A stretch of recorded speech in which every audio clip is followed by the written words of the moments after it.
Hello, everyone. I am Chris, and I am back with another James Bond movie review. Apologies for the lateness of this live stream.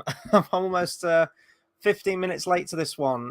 Reason being is they're doing some work on the roads outside. They've blocked roads off. They've diverted traffic. Getting home was almost like a James Bond mission in and of itself. But apologies for the lateness. I am here, and I'm here to talk Octopussy, which is the 13th James Bond film in the series, and indeed the 13th video in this playlist, by the way. Go and check out all of the other James Bond reviews if you haven't done so already. The 1983 film, directed by John Glenn. Also the same year that it went up against Never Say Never Again, starring Sean Connery, I believe the Irving Kershner movie, I think, wasn't it? Director of Empire Strikes Back, I think. We're not talking about that one today. I have seen Never Say Never Again. It's not that great, but we're talking about a much better Bond film with this one, which is Octopussy. Before we get into it, though, I'm just going to do a quick blast of the socials. So, hopefully for more live streams that are actually on time, do consider subscribing to the channel for more movie reviews, discussions, and live streams. I get to the cinema when I can. I go and see films I want to see. So, some of the big ones at the moment, I mean, there's Thor, Love and Thunder. If you guys really want me to see a review on that, then I will go and see it. I'm in no particular rush to see it, though. But you can follow me on Twitter at Hobbit Fan Editor. There I post all the times that I'm going live, links where you can find me where I'm going live, and just other random stuff throughout the week as well. And, of course, because I'm talking Octopussy, let me know what you think of Octopussy. Is it one of your favorite Bond films? Do you enjoy it? Do you think it's absolutely abhorrent? Anything in between, please do let me know. And, of course, tuning in next week, make sure you're back for that one, A View to a Kill. That is easily one of my favorite Bond films, one of my favorite Bond theme songs. That's going to be Tuesday, the 19th of July at 11:30 p.m. We're getting into the slightly longer territory now with Bond films, so the start time is going to be slightly later. Before I start talking about the film, though, I do want to address something, someone who passed away yesterday. Monty Norman, the composer of the James Bond theme, one of the finest pieces of music in cinema history, passed away yesterday at the age of 94, which is a very damn good innings. So I wanted to raise a toast to good old Monty. Monty, thanks for the notes.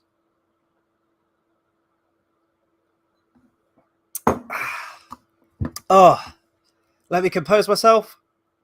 And away we go. Okay, so Octopussy.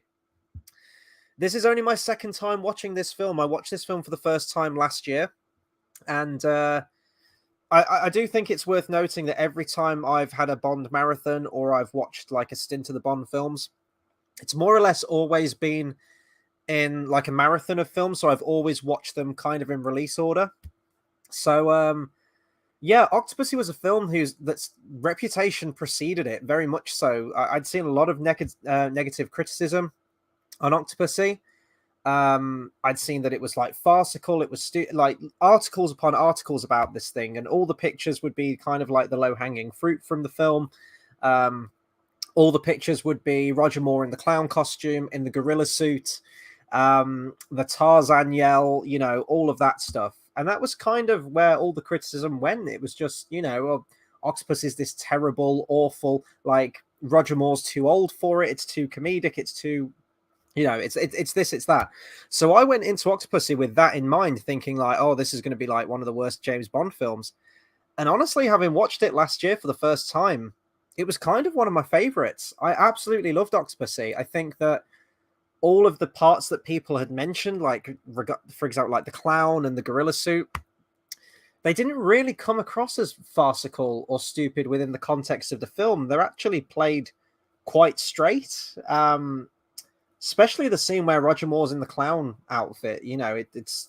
We see that real urgency, and Roger Moore's just like acting his ass off in this film. Like he's able to achieve so many aspects of the Bond character within just this one film.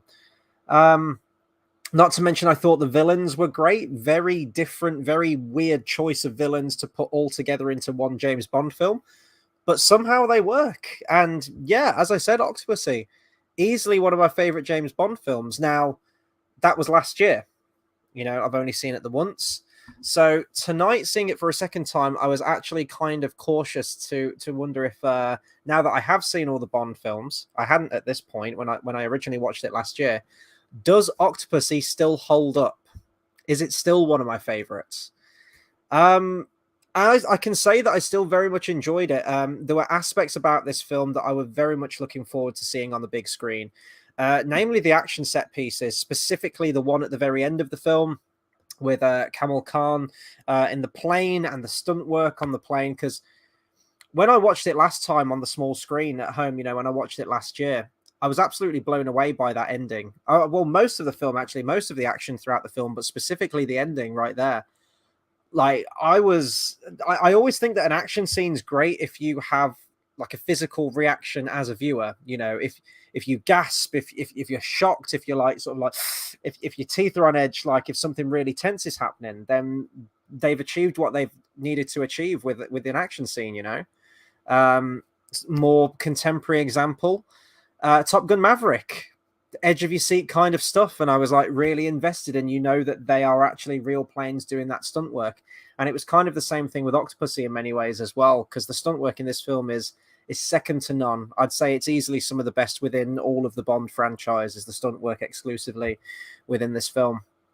So yeah, I still had a blast at this. As I say, I look forward to every Tuesday. I call it my Bond Tuesday.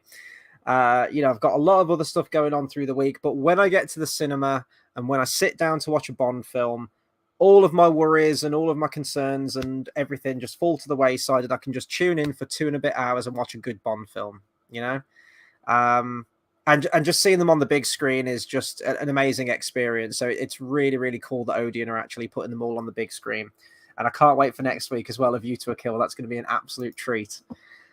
This is an unscripted review, so I don't really know how long I'm going to go for on this one. But if you are watching, comment and let me know what you think of Octopussy, because it's always good to get a bit of back and forth in the comments as well. I guess I'm just going to start with Roger Moore on this one, because I've already kind of spoken about Roger Moore, but the guy just shows so many levels of Bond within this film. And there are moments where it does get a little darker and it does get more intense. And we see that coming through in Roger Moore's performance brilliantly. But also it is very quippy. I actually forgot how quippy Roger Moore was in this film, especially towards the first half of the film. It felt like every single line coming from Roger Moore was a one-liner of some kind.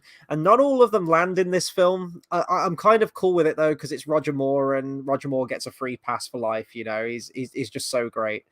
So if a one-liner doesn't work in a Bond film, if 2 one-liners don't work, it's fine, because it's all part of it's like a romp, really, in many ways, isn't it? It's like a sort of comedic, action-filled romp. And Roger Moore's just so goddamn charming. He's so goddamn charming as Bond. Even now, I think people said For Your Eyes Only, he was getting too old. This one, obviously, even older. By the time you get to A View to a Kill, I guess there is an argument there to be made that he probably was too old to play him in that film, but I still have a great time with it, and he's still my Bond, Roger Moore is always going to be my James Bond. But yeah, there's certain scenes in this that really stick out to me. Like the first scene, for example, where at the start we're just watching a clown run away from knife-throwing twins, and we're kind of like, what? How does this follow on from what we'd seen before? It feels very random. And it feels kind of farcical, but with how it's filmed and the intensity of it, and then when we get the context for it later on in the film, it's actually really powerful, I think. Despite, you've got 009 dressed as a clown, which could be ridiculous, but how it's shot, and it looks like natural lighting as well in the forest. The whole directorial style feels like it's changed for that scene, and it actually reminds me a lot of the scene from Moonraker, where I'm forgetting the name of her now, but it's where Drax sets the dogs on her, and we have this very kind of, I want to say snuff film, that's not the right kind of word for it, but very voyeuristic, I guess, approach to directing and the cinematography. And I don't know, it just feels really dark and really kind of intense. It feels like you're in that forest with them, and the way it's shot, it's very up close and personal, and you feel the urgency of that moment of this guy escaping. Then obviously when we get the payoff later on, one of my favorite lines actually in this film is delivered by Roger Moore, and it's when he dispatches with Mishka and Grishka. I forget which one he kills first, And then he says, one of the twins is like, "This is for my brother." And then Bond kills him and he goes, "That's for 009." Love that line, because we never really hear Bond talk about the other agents all that much. It's just kind of like Bond out for his own ends. Sometimes they say, "Oh, some of our agents have gone missing," or "You're the only man for the job."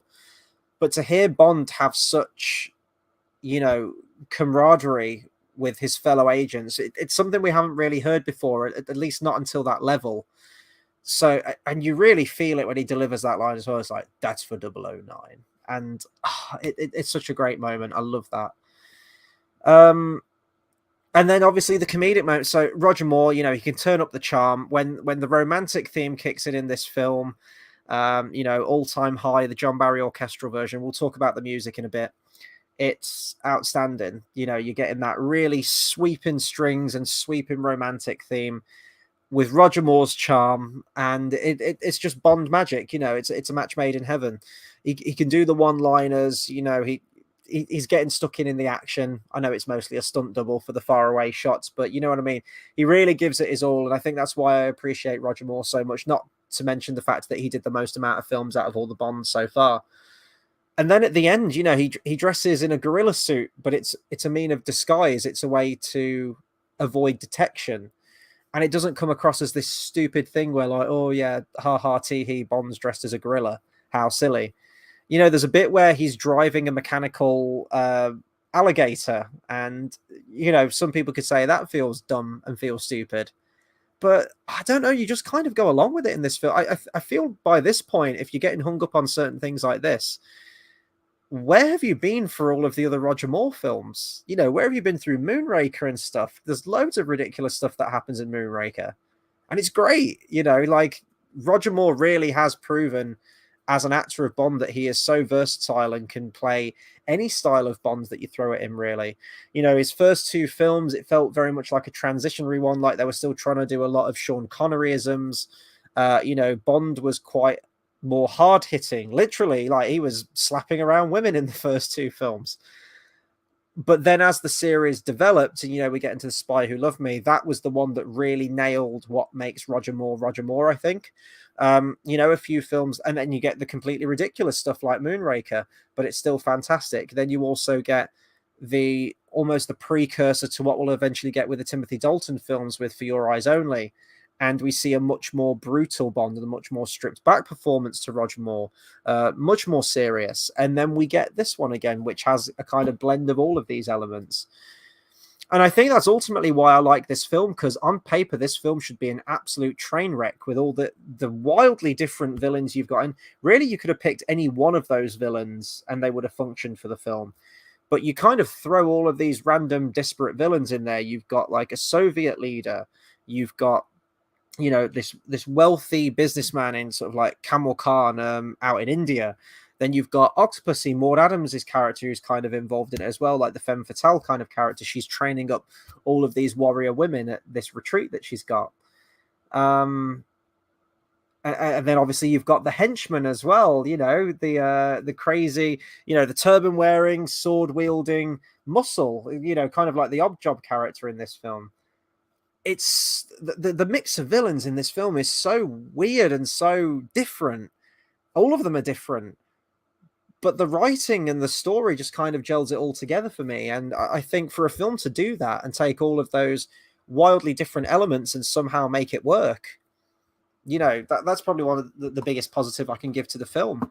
Not to mention John Glenn's direction is just outstanding. He's probably my favorite, I would say, Bond directors of all of them. Certainly from a directorial standpoint. There are some of his Bond films that I don't really care for.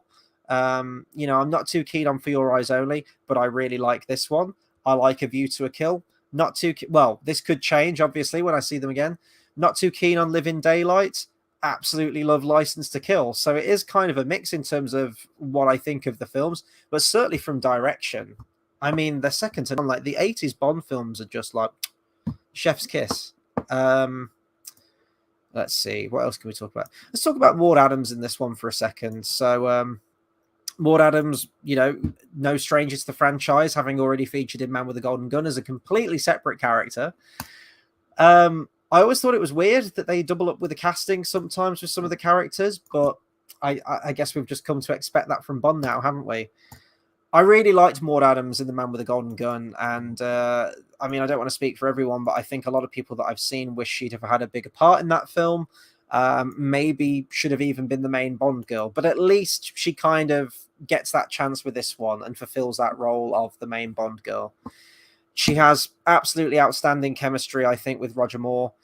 The one thing, and actually I was doing some reading on this film beforehand, and the film's set in India, and apparently they did initially want a South Asian actress to feature in the film to get an Indian actress in. And around about that time in Hollywood, there were only really two prominent Indian actresses. Ultimately, they ended up going with Maude Adams, who is not Indian. Apparently, they dyed her hair black because they originally had some backstory lined up for her where she was going to have been raised by Indian parents. I don't know why that necessarily means she would have to have black hair, because, she could have had any colored hair and raised by Indian parents. But then the backstory changed once again, and, she was trying to avenge the, her father died, and there was that whole backstory there. I do wish they'd have gone with an Indian actress, just, for the sake of like the place where you're filming it, just make the most of it. And I kind of had that criticism a little bit with, why am I blanking on the name? Live and Let Die. Christ, it's very late, guys. You have the initial Bond girl there, and then she gets killed off, and then we kind of settle up and we have Solitaire instead. And I'm like, no, like this is your opportunity to bring other people in, to see other cultures and have some, other cultures get a shot at being the Bond girl in the film. So that being said, I mean, it's a double-edged sword, because I do think that they could have gone, with the nationality of India. But is Maude Adams great in this film? Absolutely goddamn she is. She's brilliant in this film. I love, as I mentioned, her chemistry with Roger Moore.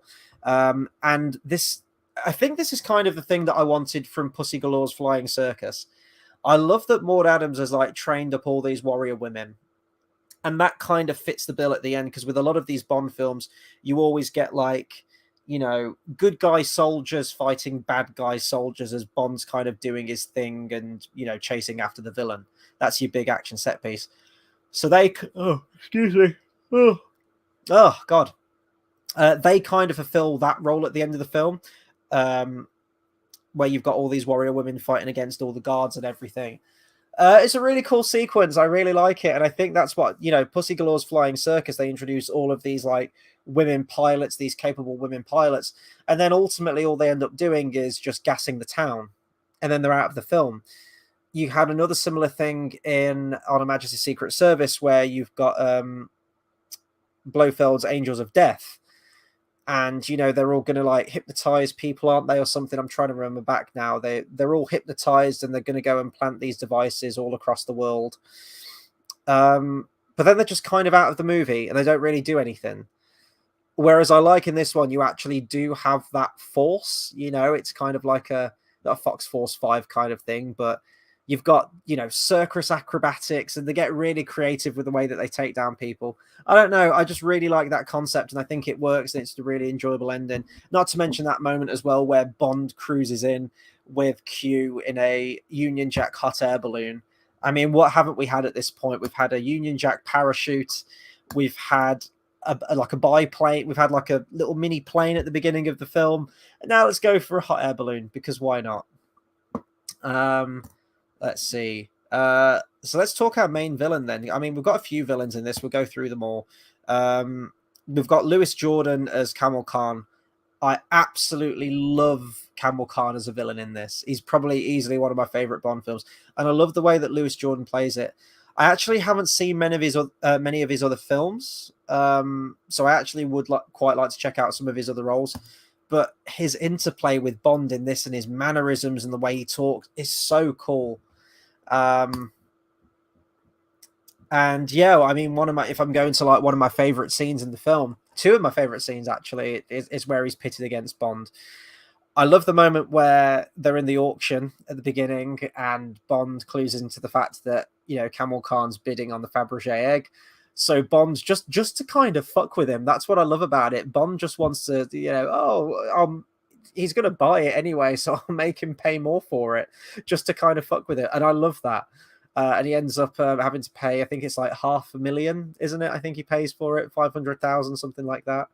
And then later, the backgammon scene is easily one of the best scenes in this film. And that tension, and I always love that where you have like the villain sitting down with Bond, and just that interplay when it's great. One of Scaramanga from Man with the Golden Gun with Christopher Lee talking to Roger Moore. Great stuff. I wish I could have had more of that in that film. Later on, when you get to, Casino Royale with Daniel Craig, the stuff with Le Chiffre at the poker table is great, and that's the kind of stuff I like from my villain and my Bond in my James Bond films. And yeah, that whole backgammon scene and the loaded die, it's just so good. And I like when Bond's just taking all the money that he's accumulated at the end. He passes it to VJ and another guy as well, and he's like, "Oh, that should keep you in curry." And everyone laughed in the cinema because, like, you wouldn't be able to say that in a film nowadays, But everyone can laugh at it. Everyone just goes, "Oh, it's just Bond being quippy, being, just joking." There's no like ill will there or anything like that. But nowadays, oh no, you couldn't say anything like that. Jesus Christ, you'd be blacklisted. But yeah, Camel Khan's fantastic. The whole action set piece at the end in the plane as well, incredible. Really, genuinely awesome stuff. I'm going to talk more about the stunt work in a second, actually. So let's continue on. Oh, excuse me. God, it's a late one tonight. So you got Gobinder as well, who is the bodyguard character. He's the muscle. He's your, he's your odd job. He's your Jaws kind of character. I think he's really cool. I like it. He gets some fun moments. I like in the bit of the plane at the end where Camel Khan's like, get out there and kill Bond, and he's like, what, out there? It's on top of the plane. Great moment. The bit where he crushes the die as well is a really cool moment. Not much more to say about him, really. He's just the muscle, isn't he? And he fulfills that function, and he fulfills it well. General Orlov, so Steven Berkoff, is an amazing character actor. Like recently, I watched a rescreening of Beverly Hills Cop in the cinema, and he plays Victor Maitland in the film. And I have to keep reminding myself, oh yeah, he's General Orlov in this film. His opening monologue and the way he acts it is fantastic. He's such a good character actor. I mean, in the 2 films that I've seen him in, he's probably been in loads more. He's always played a villain, and he always plays a real son of a bitch villain as well. He's a lot more cold and, dare I say, realistic and calculating in Beverly Hills Cop. There's like a really genuinely sinister edge to him. Whereas in this one, he's just an absolute nutcase. He's like he's almost like a Hitler kind of figure, isn't he? He almost wants like a Fourth Reich kind of thing. He just wants global domination. But the way he plays it, I love his final moments as well, where he gets gunned down on the train tracks as well. And in his dying breath, he's like, tomorrow I will be hailed a hero, because, he's set the bomb to detonate. And like he dies with a smile on his face. Really interesting character, as I say. Like it feels to me like it doesn't blend with the film, but he so does. And he's great. I kind of wanted more Orlov in the film. I thought he was brilliant, but I think he's just in it the right amount. But I could have gone for some more Orlov.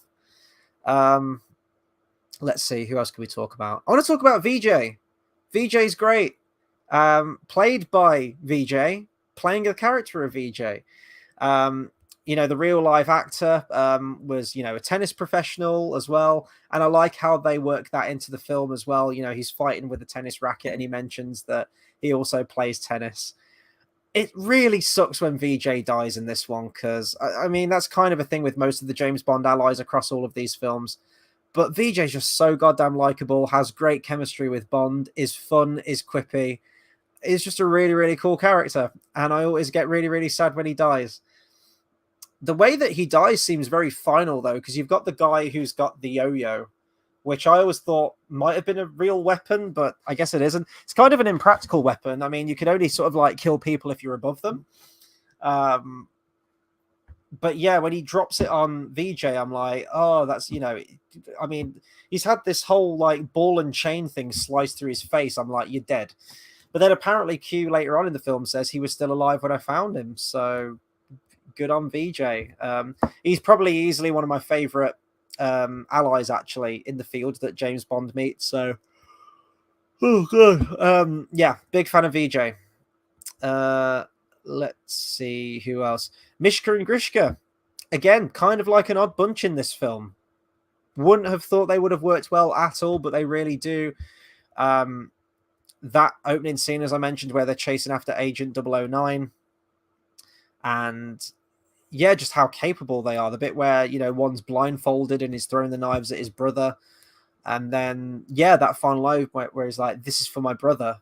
Like, I felt that, you know, he's a villain and he's trying to kill Bond, and we're not having that because Bond's going to live to fight another day. But like, he believed in what he was doing. So it's a cool interplay. It's a cool, quirky kind of double act with villains that I don't think we've really ever seen before in that way. I'm going to talk about someone else as well. You got Magda as well, who's kind of a villain.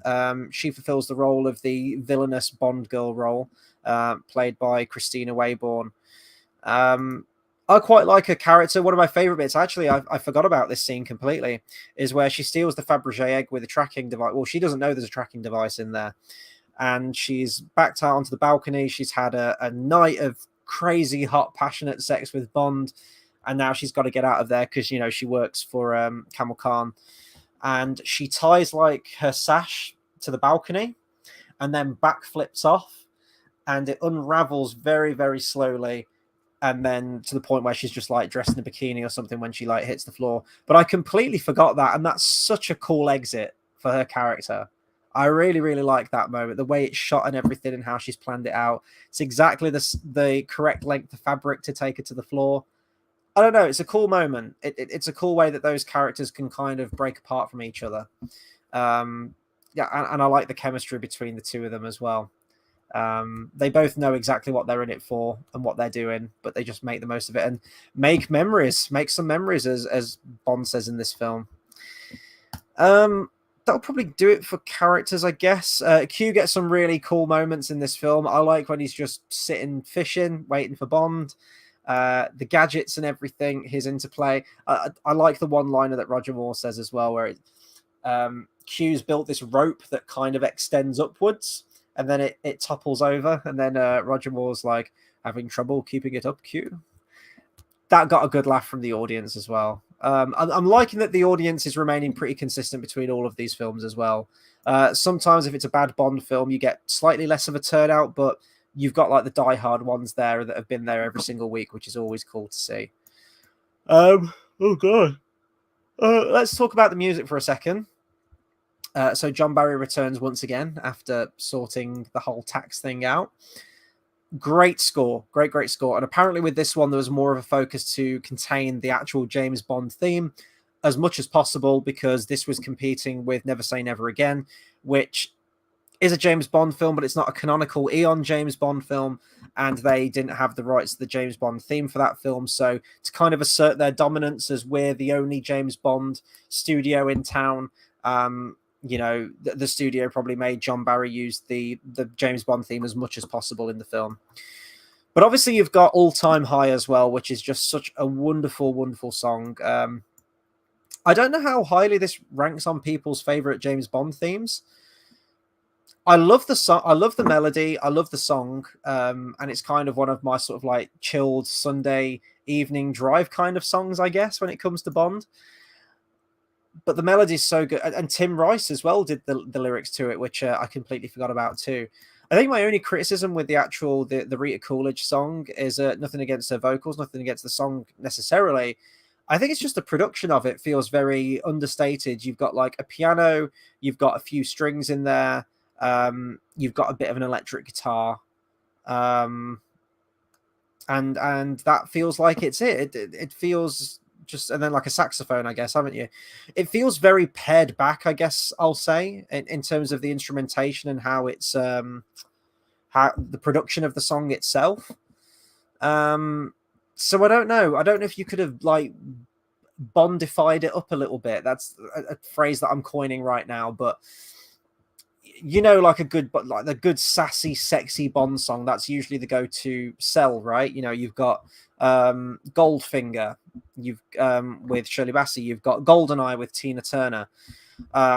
You've got the credit song, which was originally going to be the main theme, which should have been the main theme, but Tomorrow Never Dies. Well, Surrender, Tomorrow Never Dies, by K.D. Lang, I believe, wasn't it? Like the good sultry kind of Bond songs, you know. And I'm wondering if you could have maybe lent into that a little bit more. But that being said, the actual romance theme itself, All Time High, the John Barry orchestral version, just almost brings me to tears every single time I hear it. It's wonderful, and the soundtrack's great all the way throughout. I want to talk the stunts in this film. The stunts in this film are absolutely second to none.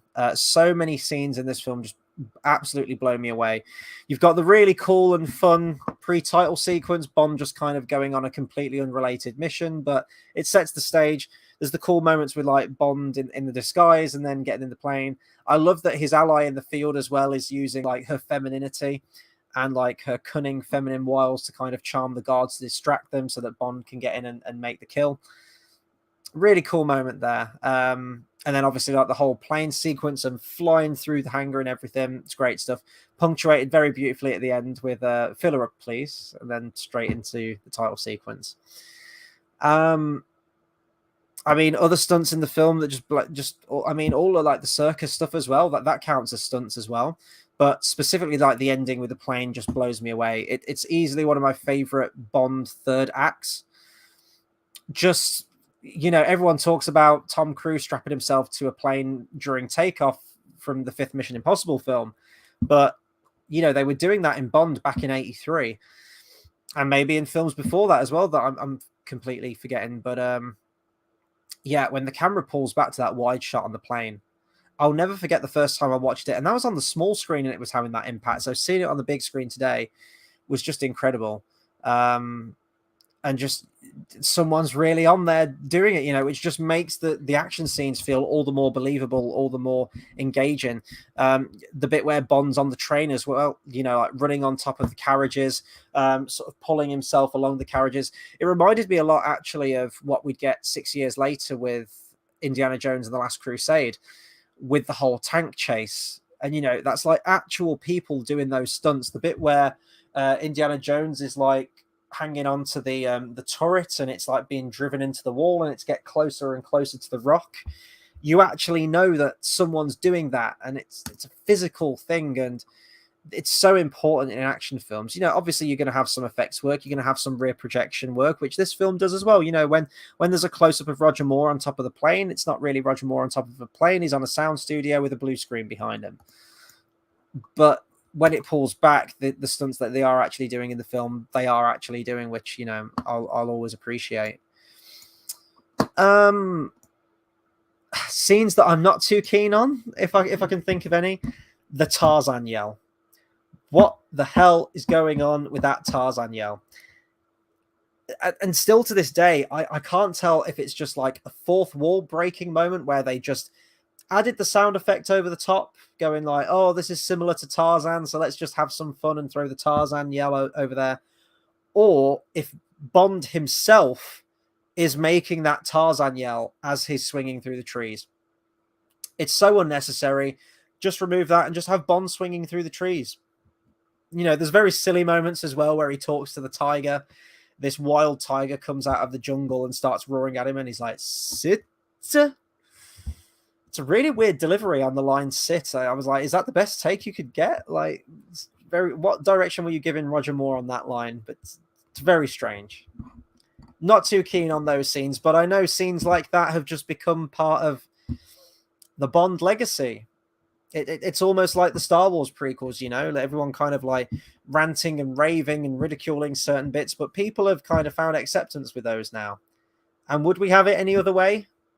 Maybe some of you would still say that we wish we would have had the Star Wars prequels in another way, but I don't know. I've reached acceptance. You know, you kind of take the good with the bad and the downright silly as well. It's all kind of part of its identity. So I don't know. Maybe they should leave the Tarzan yell in, but I'm not keen on it. It reminds me of the slide whistle, actually, in Man with a Golden Gun. You've got this fantastic stunt that's happening in front of your eyes. And how do we ruin that? We had a... Like, it's just, yeah.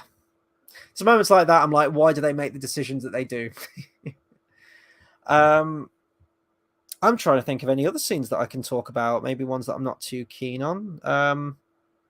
There's none that really jump out to me. I just really, really like this film. I think it's just a genuinely solid Bond film. It's got all the ingredients you want. It's got comedy in there. The action's among some of the best we've ever had in Bond, I would say. It feels like a return to form. I appreciate them trying to do something different with For Your Eyes Only and trying to go in a more serious route, but that's not Roger Moore's strength. He can do serious, but just that wasn't what we'd come to expect from his films at that point. And I think he excels more at the more family-friendly, charming, quippy, comedic, and romantic Bond, rather than sort of like the more cold, distant, and brutal one and more serious Bond that we had last week. Love the villains. I think they're outstanding. A really kind of motley crew combination of all of them. But it works. It works for the film. The music's fantastic with John Barry, and All Time High is just a wonderful theme. And yeah, I guess that's it. Favorite moments in the film would have to be the backgammon scene. Really good acting from both people, and that tension between the two of them is handled very, very well. And the final plane sequence, just absolutely jaw-dropping stunts, even by today's standards. I mean, there's so many films now that are just so effects heavy and just terrible, and nothing's real. Nothing in front of your eyes is happening for real. Whereas this one, there's a tangibility there, and I don't know. It just action films that do that just feel a lot more hard hitting to me. Anyway, I'm rambling now, and it's very late, so I'm going to round off. I never really talk as long when I'm on my own anyway. I can kind of rattle through it a little bit quicker. There's probably stuff from this film that I forgot to talk about, and if there is, feel free to comment below and let me know what you think of Octopussy. Is it one of your favorites? How does it rank alongside all the other Bond films that you've watched? Anything regarding James Bond or specifically Octopussy, please do let me know. And please consider subscribing to the channel for more movie reviews, discussions, and live streams as well. I kind of pick and choose when I go live, but you can always find when I go live at my Twitter. You can find me at Hobbit Fan Editor. I'll post all times there, links that you can find me, and some other random movie-related, TV-related stuff throughout the week as well. And maybe some other little bits as well. And for next week, if you're looking for more Bond content, join me a week today. So Tuesday, the 19th of July, 11:30 British Standard Time. I'll try and be on time next week. Hopefully the roads aren't all closed off near me. We're going to be talking A View to a Kill, and I already can't wait. I wish it was next week right now. Duran Duran, Christopher Walken, Roger Moore. What more could you want? It's fantastic. So really looking forward to watching that one. So that's definitely not one to miss. And that will round off the Roger Moore era of Bond. And then we'll be moving into Dalton. And we're so close, guys. We're so close now to License to Kill. I can almost taste it. So that'll do it for me tonight. Thank you to everyone that's tuned in, and I'll catch you on the next video. Take care, everyone.